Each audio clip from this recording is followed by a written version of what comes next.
جو لوگ کمزور ذہن رکھتے ہیں ساری زندگی فیصلہ ہی نہیں ہوتا، کوئی ڈرتے رہتے ہیں، سہمے سہمے وقت گزارتے ہیں اپنے آپ کو فکری یہ جو ایمان ہوتا ہے یہ بندے کو طاقتور کرتا ہے، بندہ مضبوط ہو جاتا ہے۔ مجھے بتائیے نا، جب ایمان پکا ہو کہ روزی دینے والا اللہ ہے تو پھر بندہ کسی مالدار آدمی کے پیچھے کبھی بھاگتا ہے، کبھی کسی بڑے آدمی سے ڈرتا ہے؟ جب اسے پتا ہو کہ عزت اور ذلت اللہ کے دستے قدرت میں، پھر وہ سیاستیں سازشیں یہ کام کرتا ہے۔ تو پہلے تو مضبوطی ایمان درکار ہے ہمارے بچوں کے اندر، ہمارے مزاجوں کے اندر۔ جب تک وہ مضبوطی ایمان، حضرت مولا علی شیر خدا کرم اللہ تعالی وجہ الکریم ایک دفعہ بڑے علیل ہو گئے، کمزوری آ جاتی ہے، بندہ بیمار ہو جاتا ہے۔ تو ہمارے ہاں بیمار لوگ بعض اوقات ایسا جملہ بولتے ہیں جو کفر کے زمرے میں چلا جاتا ہے۔ آپ پریشان ضرور ہیں، تکلیف میں ضرور ہیں، لیکن آپ بات وہی کریں گے جو شریعت اجازت دیتی ہے۔ حضرت علی شیر خدا شدید علیل تھے، ایک صحابی تیمارداری کرنے گئے تو حضرت مولا علی کا چہرہ دیکھ کے پریشان ہو گئے، کہنے لگے آپ تو بڑے سخت علیل ہیں، اللہ خیر کرے، اللہ تعالیٰ آپ کو صحت دے۔ تو حضرت علی کہنے لگے تو فکر نہ کر، مجھے اس بیماری سے کچھ بھی نہیں ہوگا۔ نے کہا کیوں؟ فرمانے لگے مجھے نبی پاک علیہ السلام نے فرمایا تھا علی اس وقت دنیا سے جاؤ گے جب داڑھی خون سے رنگین ہو جائے گی،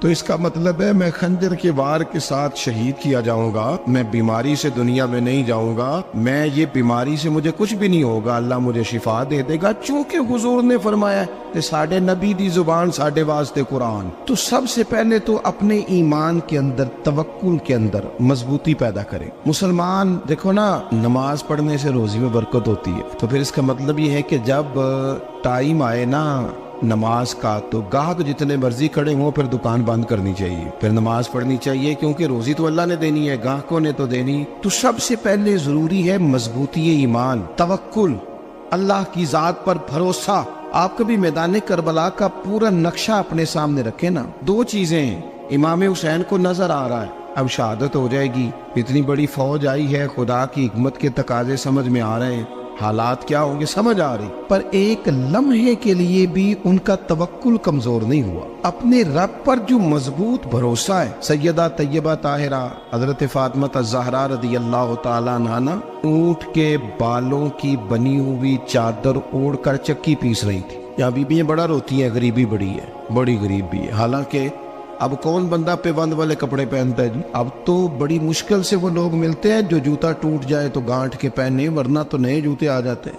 حضرت سیدہ پاک اونٹ کے بالوں کی بنی ہوئی چادر اوڑھ کے چکی پیس رہی تھی۔ نبی پاک صلی اللہ علیہ وسلم نے دیکھا، آنکھوں میں آنسو ضرور آئے، پر محبوب نے فرمایا فاطمہ دنیا میں تھوڑی سی تکلیف برداشت کرو، قیامت کی ساری عزت اللہ آپ کو ہی عطا فرمائے گا۔ تو توکل کی مضبوطی، اللہ کی ذات پر بھروسہ، اپنے رب کریم کے ساتھ امیدوں کا وابستہ کرنا، اس سے مضبوطی آئے۔ دوسرا فرمایا وَعَمِلُوا الصَّالِحَاتِ، بہترین عمل کیا جائے زندگی میں، نیک اعمال کیے جائے، وقت ضائع نہ کیا جائے، ہر وقت کوئی نہ کوئی کام بندہ کرتا رہے۔ یہاں بہت سارے لوگ ہیں جن کو لوگ نیک کہنا شروع کر دیتے ہیں نا، وہ سمجھ لیتے ہیں شاید ہم سچی مچی نیک ہیں۔ لوگ جو کہتے ہیں حضرت صاحب کی بلا، پیر صاحب کی بلا، میں یہ طالب علموں کو، دوستوں کو، بلکہ اپنے آپ کو بھی کئی دفعہ کہتا رہتا ہوں، اپنے آپ کو سمجھاتا ہوں کہ یہ لوگ تجھے کہہ رہے ہیں حضرت صاحب، یہ تو رات کو تو اپنے آپ سے پوچھنا، اپنے رب سے پوچھ، کبھی موقع ملے تو اپنی گریبان میں جھانک، غور کر کے تیری کیفیت کیا ہے، تنہائی میں تیرا دل اللہ سے جڑتا ہے کہ نہیں، عبادت میں دل لگتا ہے کہ نہیں،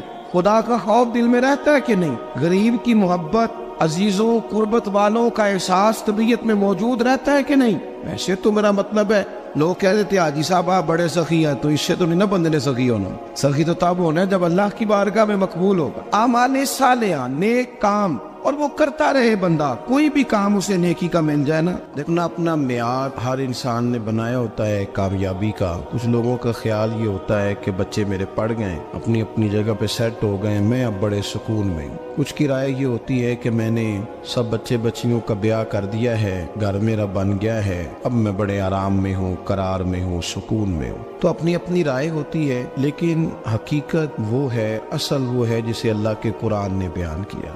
اللہ کریم نے فرمایا والعصر، اے محبوب علیہ السلام ہمیں آپ کے زمانہ مبارکہ کی قسم ہو، ان الانسان لفی خسر، فرمایا بے شک انسان خسارے میں، نقصان میں۔ اپنے تئیں کوئی دعویٰ کر لیتا ہے، آپ دیکھتے ہیں کہ بہت سارے لوگوں کے دعوے اپنے اپنے ہوتے ہیں نا۔ کسی بھی طالب علم سے آپ پوچھیں پیپر دے کے آئے تو پیپر کیسا ہوا ہے، تو کیا کہتا ہے؟ جب کینڈیڈیٹ الیکشن لڑتے ہیں تو رات کو جب وہ سوتے ہیں تو سارے جیت کے ہی سوتے ہیں، ان کو سب یہی کہتے ہیں کہ لوگ سارے تیرے ساتھ ہی ہیں.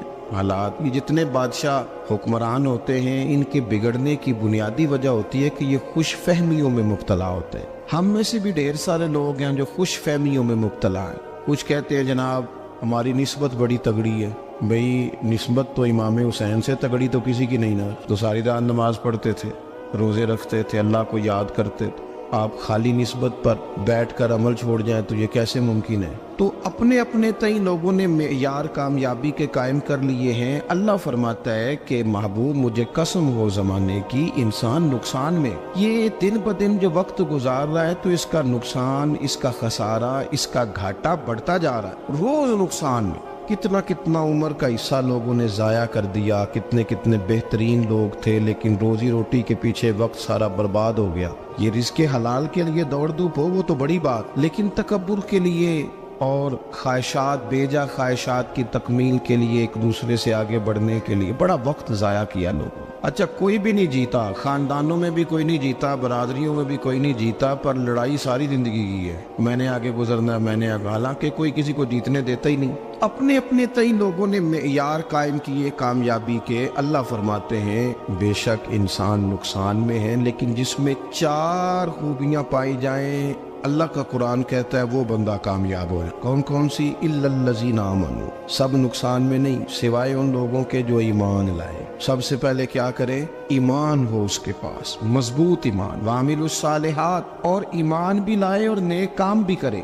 اور صرف نیک کام نہ کرے، وَتَوَاصَوْا بِالْحَقِّ، لوگوں کو حق بات کی نصیحت بھی کرے. اور ظاہر ہے سچ بولے گا، حق بولے گا تو بڑے لوگوں کے مفادات کو ٹھیس پہنچے گی، کچھ لوگوں کو تکلیف بھی ہوگی. تو اب جب تکلیف ہوگی تو پھر مصیبت بھی آئے گی. تو اگر حق بات کہنی ہے تو پھر کیا کرے؟ وَتَوَاصَوْا بِالصَّبْرِ، اور ایک دوسرے کو صبر کی بھی وصیت کرے. 4 چیزیں پائی جائیں، ایمان، اعمال صالحہ، حق کی نصیحت، اس رستے میں آنے والی تکلیف پر صبر. اگر یہ 4 چیزیں میسر آتی ہیں تو اللہ کا قرآن کہتا ہے بندہ کامیاب ہے. اور اگر یہ 4 چیزیں نہیں تو پھر کوئی بندہ جتنا مرضی دعویٰ کرے، جتنا مرضی شور کرے، جتنا مرضی اعلان کرے، وہ کامیاب ہو سکتا. سب سے پہلے تو اپنا ایمان پکا کرے. یہ جو کچی پکی باتیں کرتے ہیں نا لوگ، مسلمان جو ہوتا ہے نا، مسلمان وہ لاوارث نہیں ہوتا، وہ وارث والا ہوتا ہے. اس کا رب ہر وقت اپنی رحمت سے اس کی حفاظت کرتا ہے. مسلمان ہر وقت نبی پاک علیہ السلام کے نگاہ کرم میں رہتا ہے. اسے کمزور باتیں نہیں کرنی چاہیے کہ میرے کو پیچھے چڑھ گیا تو پتہ نہیں کیا ہو جائے گا، برادری مخالف ہو گئی تو پتہ نہیں کیا ہو جائے گا، سچ بول دوں گا تو لوگ پتہ نہیں مجھے مار دیں گے. ایسا ہو نہیں سکتا. چھری حضرت ابراہیم چلائے بھی نا تو حضرت اسماعیل کے حلق پہ چلنا اس نے تب بھی ہے جب اللہ حکم کرے گا. تو اللہ کی حکمت ہوگی، حکمت الہی ہوتی ہے تو کوئی کام ہوتا ہے، ورنہ ہوتا. تو اپنی طبیعت میں مضبوط ایمان، توکل، اللہ پہ بھروسہ، مضبوطی افکار کی، کچی باتیں نہیں. دیکھو نبی پاک صلی اللہ تعالی علیہ وسلم نے فرمایا نیکی کو کبھی حقیر نہیں سمجھنا، کبھی حقارت سے نہیں نیکی کرنی کہ یہ بڑی چھوٹی ہے تو میں اس کو کروں. اب فرمایا کبھی حقیر نہ سمجھنا، نیکی کا کام جو بھی ملے کر دینا. فرمایا اگر بھائی سے مسکرا کے ملو گے بنا تو اس پر بھی اللہ تمہیں صدقے کا ثواب عطا کرے گا. ہم تو اس دین سے کے ماننے والے ہیں جو کہتے ہیں تو گلی سے روڑا اٹھا دے، کانٹا اٹھا دے، کسی کی تکلیف دور کر دے، کسی اس پر گنجائش کر دے، کسی کے لیے آسانی کر دے. جو بھی خیر کا کام میسر آئے پورے دن میں اسے چھوڑے نہیں. صبح گھر سے نکلے، وہ ایک صحابی تھے، غالباً تابعی تھے، تو بازار جاتے اپنے غلام کے ساتھ تو سارا بازار گھوم کے واپس آ گئے. خادم نے کہا جناب کو نہ کوئی خریدا نہ کچھ بیچا. تو آپ سارا بازار گھوم کے آ گئے. فرمانے لگے تیرا کیا خیال ہے؟ میں نے کچھ بھی نہیں کیا. کہا جناب پھر کیا کیا ہے؟ فرمانے لگے تم نے دیکھا جو بندہ بھی گزرا میں نے اس کو کہا السلام علیکم، تو کتنی کو نیکیاں میں جمع کر کے آ گیا ہوں. کوئی خیر جو میسر آئے. ہم سمجھتے ہیں کہ شاید کوئی کروڑ کو روپیہ ہوگا تو پوری مسجد بناؤں گا تو پھر میں نے نیکی کر دی ہے. شاید جناب میں، حالانکہ یہ چھوٹے چھوٹے کام ہے نا، چھوٹے چھوٹے کام، ان کی تو زیادہ ضرورت ہوتی ہے، ان کی تو زیادہ حاجت ہوتی ہے. کوئی آپ رستے میں گزر رہے ہیں تو نیچے کوئی کھڈا بنا ہوا ہے تو اس پر ہم کیا کرتے ہیں؟ گاڑی میں بیٹھ کے تبصرہ کرتے ہیں اے روڈ کھورے کدو بننا ہے. بھئی یہ کھڈا ہے نا تو آپ نیچے اترے نا تو آپ دھابڑا لیں نا، کئی پکڑے نا، یہ تو 5 منٹ کا کام ہے.